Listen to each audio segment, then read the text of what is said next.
আসসালামু আলাইকুম ওরহমতুল্লাহি ওবরাকাতুহু আউযু বিল্লাহি মিনাশ শাইতানির রাজিম বিসমিল্লাহির রহমানির রহিম রব্বি জিদনি ইলমা রব্বি জিদনি ইলমা রব্বি জিদনি ইলমা। প্রত্যেকদিন পড়ার শুরুতে এই দোয়াটা পড়ে নিলে আল্লাহ পাক রব্বুল আলামিন আপনার জ্ঞান বাড়িয়ে দেবেন ইনশাআল্লাহ। আজকে আমরা যেটা পড়ব সেটা হচ্ছে জবর জের পেশ এর শব্দের মধ্যে বানান এবং উচ্চারণ। এই যে এখানে দেখুন দুইটা করে হরফ দিয়ে জবর জের পেশের ব্যবহার দেখানো হয়েছে। এখানে আমরা এগুলো বানান করে পড়ব। যারা হরফের মধ্যে জবর জের পেশের বানান এবং উচ্চারণ পড়েছেন আশা করা যায় যে এখানে খুব সহজেই পড়তে পারবেন। চলুন তাহলে আমরা পড়া শুরু করি। বা জবর বা, বা জবর বা, বাবা বাবা। দাল জবর দা, দাল জবর দা, দাদা। এভাবে বানান এবং উচ্চারণ একসঙ্গে। নুন জবর না, নুন জবর না, নানা। মিম জবর মা, মিম জবর মা, মামা। দাল জবর দা, দাল জের দি, দাদি। নুন জবর না, নুন জের নি, নানি। মিম জবর মা, মিম জের মি, মামি। ফা পেশ ফু, ফা পেশ ফু, ফুফু। খ জবর খ, লাম পেশ লু, খালু।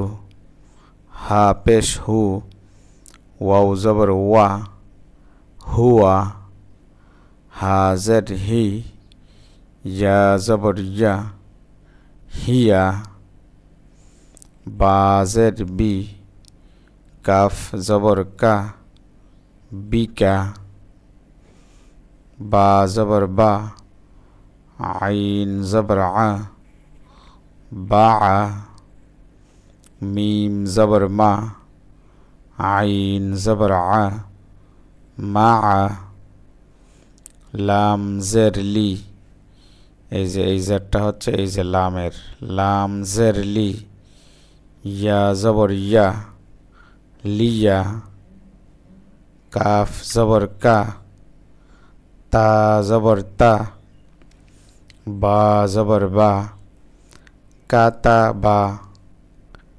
কাফ জবর কা, তা জবর তা, বা জবর বা, কাতা বা।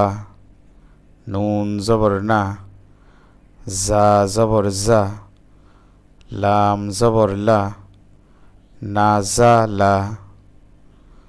র জবর র, ফা জবর ফা, আইন জবর আ, র ফা আ। আলিফ জবর আ, দাল জের দি, নুন জবর না, আদিনা। বা জবর বা, এই যে নুক্তাটা হচ্ছে এই যে এখানে একটা দাঁত আছে, এই দাঁতের এই নুক্তাটা। বা জবর বা, খ জের খি, লাম জবর লা, বা খিলা।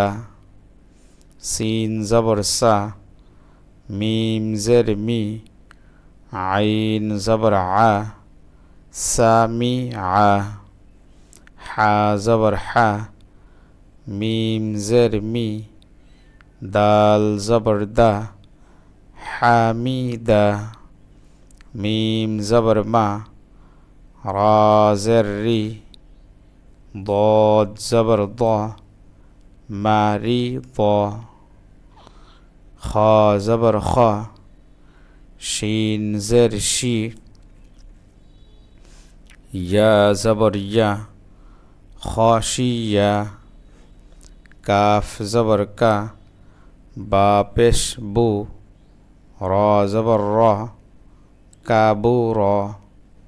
ফা জবর ফা, হা পেশ হু, ওয়াও জবর ওয়া, ফা হুয়া।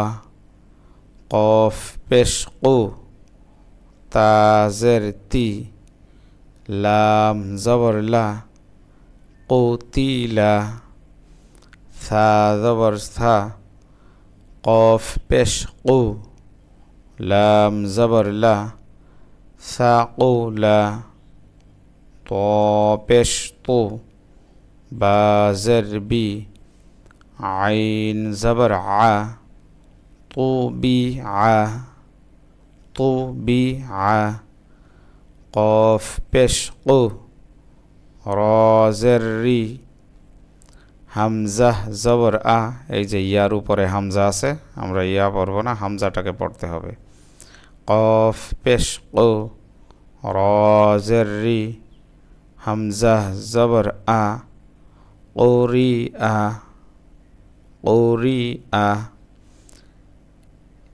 আমরা আপনাদেরকে এভাবে দেখিয়েছিলাম যে শুধু উচ্চারণ পড়ার জন্য যারা উচ্চারণ পারেন এইভাবে বানান পড়ার পরে আপনি উচ্চারণ পড়লে শুধু উচ্চারণ পড়তে শিখতে পারলে আপনার রিডিংটা শেখা অনেক দ্রুত হবে এই যে এইভাবে বা বা বাবা দা দা মানে জবরের উচ্চারণ আকারের মতো এই জিনিসটা আপনাকে মনে রাখতে হবে তাহলে পড়াটা সহজ হবে দা দা দাদা না না না না মা মা মামা তারপরে এখানে জবরের সঙ্গে জের মিলিয়ে আসছে জেরের উচ্চারণ হচ্ছে হ্রস্ব ইকারের মতো তাহলে এটা যদি জবর যদি আকারের মতো হয় অর্থাৎ জবরের উচ্চারণ তো জবরই কিন্তু বাংলায় বোঝানোর জন্য আকার বলতেছি আর জেরের উচ্চারণ হচ্ছে হ্রস্ব ইকারের মতো তাহলে এটা দা এটা হচ্ছে দি দা দি দাদি না নি নানি না নি নানি মা মি মামি ফু ফু ফুফু হ্রস্ব উকারের মতো পেশের উচ্চারণ হচ্ছে হ্রস্ব উকারের মতো ফু ফু ফুফু খ লু খলু হু ওয়া হুয়া হি ইয়া হিয়া বি কা বিকা এটাকে অনেক সময় আমরা বলি যে ভাঙা ভাঙা উচ্চারণ এটাকে বলা হয় ভাঙা ভাঙা উচ্চারণ এবার ভেঙে ভেঙে একসাথে রিডিং পড়ার চেষ্টা করা একসাথে বা আ বা আ মা আ মা আ লি ইয়া লিয়া কা তা বা কা তা বা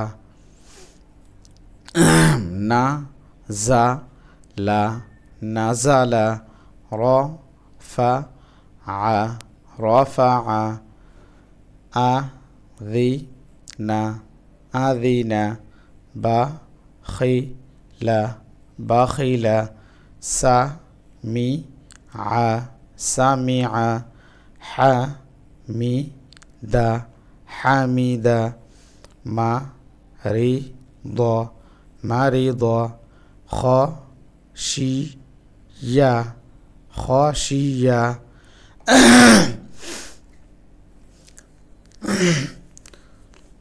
কা বু র কাবুর ফা হু ওয়া ফাহুয়া ও তি লা কুতিলা সা ও লা সাকুলা তু বি আ তুবিআ ও রি আ ও রি আ এইভাবে আপনি পড়তে থাকলে ইনশাল্লাহ আশা করা যায় অনেক দ্রুতই আরবি শিখতে পারবেন ইনশাল্লাহ আজ এ পর্যন্তই আগামী পর্বের আমন্ত্রণ জানিয়ে সকলকে এখানেই বিদায় জানাচ্ছি আসসালামু আলাইকুম ওয়া রাহমাতুল্লাহ।